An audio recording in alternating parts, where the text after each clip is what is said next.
மக்களுக்கு நல்லது பண்றதுக்கு அரசியலுக்கு வாங்கடா, கொள்ளை அடிக்கிறது கொலை பண்றதுக்கு கூட அரசியலுக்கு.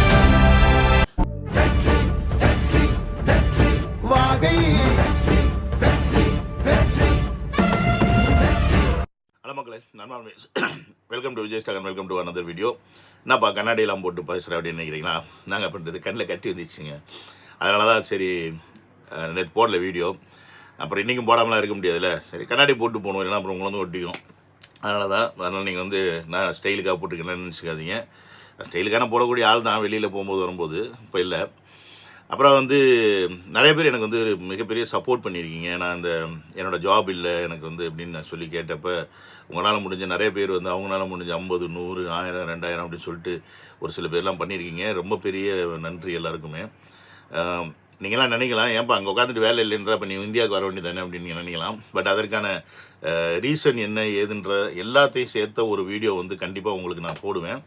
நான் உங்களுடைய சப்போர்ட்டில் தான் இப்போதைக்கு இந்த ஊரில் சர்வை பண்ணிகிட்டே இருங்க. ஸோ அதனால் உங்களுடைய சப்போர்ட்டை நீங்கள் இன்னும் கொஞ்சம் தொடர்ந்து கொடுங்க அப்படின்றது தான் என்னுடைய ரிக்வஸ்ட் இப்போதைக்கு இந்த QR கூட பார்த்து. ஸோ உங்களால் முடிஞ்ச சப்போர்ட்டை நீங்கள் செய்யுங்க.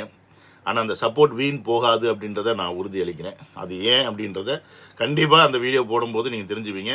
இப்போ அந்த வீடியோ நான் போடக்கூடாது, அதற்கான ரீசனும் நான் வந்து அந்த வீடியோவில் சொல்லுவேன். ஓகே கைஸ், கொஞ்சம் வெயிட் பண்ணுங்கள், இந்த எலெக்ஷன் வரைக்கும் வெயிட் பண்ணுங்கள்.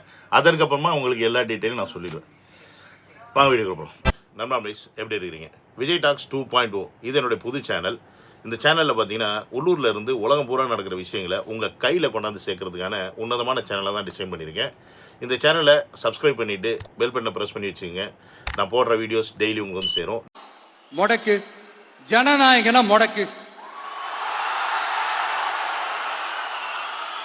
படத்தை முடக்குனா கொஞ்சம் பையன் கொஞ்சம் டிஸ்டர்ப் ஆயிடுவான். அதனால படத்தை முடக்கு. இது யாரு முடக்குனாங்கன்றது உங்களுக்கே தெரியும், அது நான் சொல்ல வேண்டிய அவசியம் உங்களுக்கு இல்லை. ஆனா இவன் நாடா இவன் படத்தை முடக்கினாலும் அவன் பாட்டுக்கு அதை கண்டுக்காம அவன் பாட்டுக்கு வேலையை பார்த்துட்டு போயிட்டே இருக்கான், அதுவும் எடுபடலை. தளபதி வந்து தூத்துக்குடியில் பேசுகிறாரு, அதை நெல்லையில் வந்து பேசின விஷயம் இது. நேற்று என்ன பண்ணுறாங்கன்னா பார்த்தீங்கன்னா, நைட்டில் வந்து ஜனநாயகன் படத்துடைய கிளிப்பு வந்து ரிலீஸ் ஆகுது. ஃபஸ்ட்டு கிளிப்பு ஒரு 5 நிமிஷம் 30 செகண்டு அந்த கிளிப்பு. அது வந்து பிரிண்ட்டு சரியில்லாமல் ரொம்ப அப்படியே மானிட்டரில் வீடியோ கவர் பண்ணி எடுத்த மாதிரி இருந்துச்சு. நம்ம குரூப்பில் எல்லாம் ஷேர் பண்ணி தான் இருந்தாங்க என் பசங்க எல்லாருமே. அதுக்கப்புறம் பார்த்தீங்கன்னா, சரி இது என்னவா இருக்கும், ஏன் வந்து இப்போ ரிலீஸ் பண்ணுறாங்க, இது எந்த சைட்லேருந்து பண்ணாங்க, எப்படின்னு பார்த்தாலும் அந்த பிரிண்ட் வந்து ஒன்று சென்சார் போர்டுக்கிட்ட இருக்கும், அப்படி இல்லைன்னா நம்ம குழுக்கிட்ட இருக்கும், வேறு யார்ட்டையும் இருக்கிறது வாய்ப்பு இல்லை. அப்போ இதில் ஏதாவது இருக்குமா? ஏன்னா அந்த கிளிப்பில் ஃபஸ்ட்டு கிளிப்பில் பார்க்கும்போது பார்த்தீங்கன்னா, அதில் வந்து 2 விஷயம் இருக்குது. தளபதி கையில் வந்து ஒரு சிம்பிள் ஒன்று இருக்கும். அதுக்கப்புறம் பார்த்தீங்கன்னா ஒரு விஷயம் இருக்குது. பார்த்தியாடான்னு கேட்காதீங்க, அஃப்கோர்ஸ் பார்த்தேன், இல்லைன்னா சொல்ல முடியாது. ஏன்னா அதில் என்னதான் இருந்தாலும் தளபதி படம் வருதுன்னா அது வந்து நமக்கு ஒரு க்யூரியாசிட்டி க்ரியேட் பண்ண தான் செய்யும்.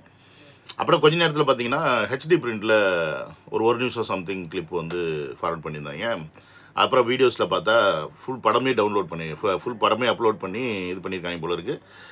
அது கொஞ்ச நேரத்தில் சப்சைட்லாம் பிளாக் பண்ணிட்டாங்க அப்படின்னு சொல்லி சொல்கிறாங்க. அதாவது எப்படி எந்த மாதிரி ஒரு அரசியல் சூழ்நிலைக்குள்ளே நம்ம இருக்கோம் அப்படின்றத யோசிச்சு பாருங்கள். இது எதுக்காக இந்த இதை ரிலீஸ் பண்ணியிருப்பாங்க அப்படின்னு நான் சொல்கிறேன், அது லாஸ்ட்டாக நான் சொல்கிறேன். பட் நேற்று 2 விஷயத்தை அவங்க வந்து உணர்ந்துட்டாங்க. முந்தா நேற்று தளபதி பேசினதை வச்சு மொத்தமாக துவம்சமாயிருச்சு. திமுக வந்து என்ன பண்ணுறதுனே தெரியாமல் ஒரு பதட்டத்தில் இருக்காங்க. ஏன்னா திமுக MLAக்கள் எங்கே ஓட்டு கேட்டு போனாலுமே அந்த ஊர் மக்கள் வந்து அவங்கள துரத்தடிக்க ஆரம்பிச்சிட்டாங்க. முக்கியமாக கேள்வி கேட்க ஆரம்பிச்சிட்டாங்க. அதாவது மிகப்பெரிய ஒரு சாதனை தளபதி பண்ணியிருக்காரு அப்படின்னா, அந்த 2 வருஷத்தில் நம்மளை கேள்வி கேட்க வச்சுருக்காரு. நம்முடைய ஆள்பவர்களை பார்த்து பயப்படாமல் தைரியமாக கேள்வி கேட்க வச்சுருக்காரு. அவங்க ஒரு சைடு கூட்டமாக வந்தாலும் நீங்கள் மக்கள் தானே, நீங்கள் மக்கள் கூட்டமாக இருந்து அவங்கள திருப்பி பதில் கேள்வி கேளுங்க. உங்களுக்கு கிடைக்கக்கூடிய ஒரு வாய்ப்பு, அந்த வாய்ப்புக்கு வந்து அவங்க வந்து உங்கள்கிட்ட ஓட்டு கேட்க வர்றது வந்து ஒரு வாட்டி தான். 5 வருஷத்தில் ஒரு வாட்டி வர்றாங்க. அவங்கள பார்த்து நீங்கள் கேள்விகள் கேட்காம அவங்க கொடுக்குற 1000 ரூபா காசும் 500 ரூபா காசும் வாங்கிட்டு அவனுக்கே நீங்கள் ஓட்டு போட்டிங்கன்னா திருப்பி 5 வருஷத்துக்கு நீங்கள் தானே கஷ்டப்பட போகிறீங்க அப்படின்ற ஒரு விஷயத்தை தளபதி தான் அரசியல் களத்தில் இறங்கி ப்ரூவ் பண்ணியிருக்கார். இன்றைக்கி அந்த பிரதிபலன் தான் இன்றைக்கி மக்கள் மனசில் இந்த தைரியம் வந்திருக்கு. கேள்வியும் கேட்குறாங்க. நமக்கு இவங்களை கேள்வி கேட்டாலும் மாற்றாக நமக்கு ஓட்டு போடுறதுக்கு ஒருத்தர் இருக்கார். நமக்கானவனா ஒருத்தர் இருக்கிறாரு, வந்துட்டாரு களத்தில் ஸ்ட்ராங்காக இவங்களை எதிர்க்கிற ஒருத்தர், இவங்க காசுக்கு ஆசைப்படாமல், இவங்களோட மிரட்டலுக்கு அடிபணியாமல், இவங்களுடைய எந்த ஒரு அச்சுறுத்தலுக்கும் பணிஞ்சு போகாமல் தைரியமாக நின்று எதிர்க்கிற ஒரு புள்ள நம்ம வீட்டிலேருந்து வந்துட்டாப்புல அப்படின்ற இந்த விஷயத்தை மக்கள் வந்து தெளிவாக நம்ப ஆரம்பிச்சிட்டாங்க. அதனால தான் இன்றைக்கி திமுக எங்கே போனாலும் அவர்களை விரட்டி அடிக்கிறாங்க. ஒரு சாம்பிள் என்ன போடுறேன்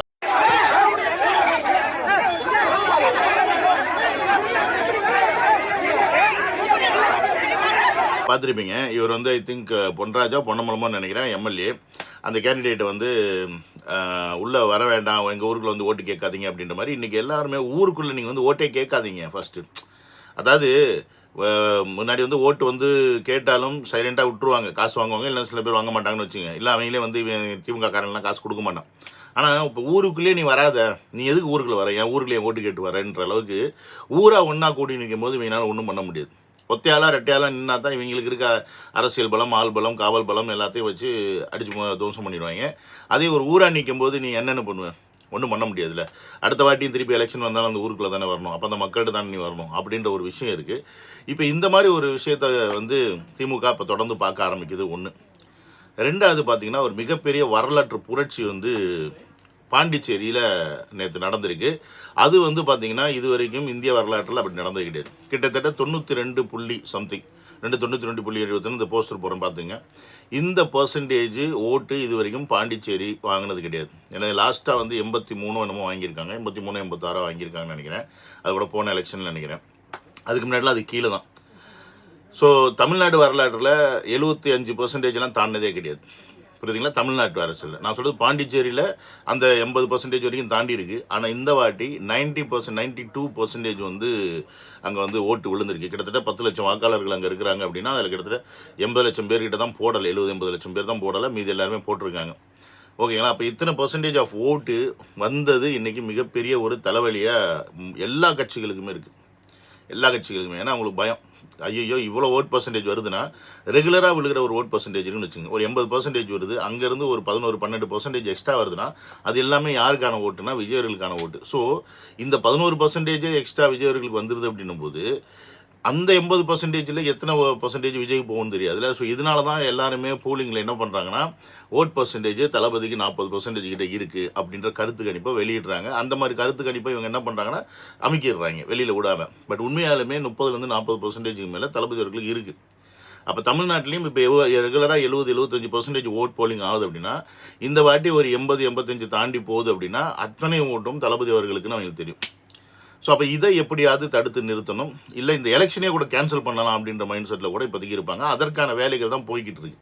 இப்போ இவங்க பண்ணக்கூடிய வேலை என்னன்னு பார்த்தீங்கன்னா, எப்படியாவது தளபதியை ட்ரிகர் பண்ணி இன்னும் கொஞ்சம் வைலண்ட்டாக ஹார்ஷாக பேச வைக்கணும் அப்படின்ற மாதிரி ஒரு விஷயத்தை வந்து இவங்க கொண்டுட்டு போகிறாங்க அப்படின்றதான் நான் சிந்திக்கிறேன். ஏன்னு கேட்டிங்கன்னா, தளபதி வந்து இந்த வீடியோவில் அந்த வீடியோவில் சொன்ன மாதிரி நீங்கள் ஜனநாயகம் படத்தை முடக்கி பார்த்தீங்க, அப்போயாவது நான் சரண்டர் ஆவேன் அப்படின்னு. ஆனால் எதுவும் பண்ணலை. ஆனால் இப்போ என்ன பண்ணுறாங்கன்னா அந்த படத்தை லீக் பண்ணுறாங்க. இப்போ இந்த லீக் பண்ணுறது மூலிமா திருப்பியும் அவர் வந்து ஏதாவது டென்ஷன் ஆகி ஏதாவது வார்த்தைகளை விட்டுறாரா, இல்லை வந்து ரொம்ப கோவத்தில் ஏதாவது வந்து சொல்லிடுறாரா, இதனால வந்து இளைஞர்கள் புரட்சி மாதிரி ஏதாவது ஒரு விஷயத்தை எடுத்துட மாட்டாங்களா, செஞ்சிட மாட்டாங்களா அப்படின்ற ஒரு நோக்கத்துக்கு அவங்க போயிட்டுருக்காங்க. இது ஒரு உண்மையாலுமே ஒரு எந்த ஒரு அரசியல் கட்சியுமே இது செய்ய மாட்டாங்க எனக்கு தெரிஞ்சு. ஆனால் இது திமுக செய்யும்.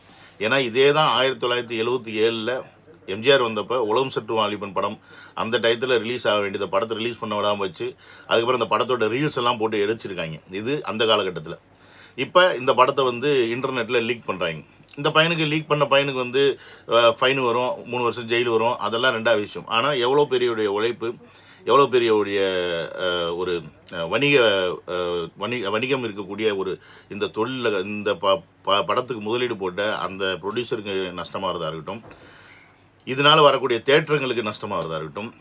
ஸோ இப்படி இருக்குல்ல, இதெல்லாம் கொஞ்சமாவது யோசிச்சு பார்த்தாங்களா? அப்போ நல்ல ஒரு விஷயத்த வந்து நீங்கள் புரிஞ்சுக்குங்க. இன்றைக்கி வந்து இவங்க 2 பேருமே சேர்ந்து எப்படியாவது விஜய் அவர்களை எலிமினேட் பண்ணணும் அப்படின்றதான் இவங்களோட ஒரே பாயிண்ட். புரியுதுங்களா?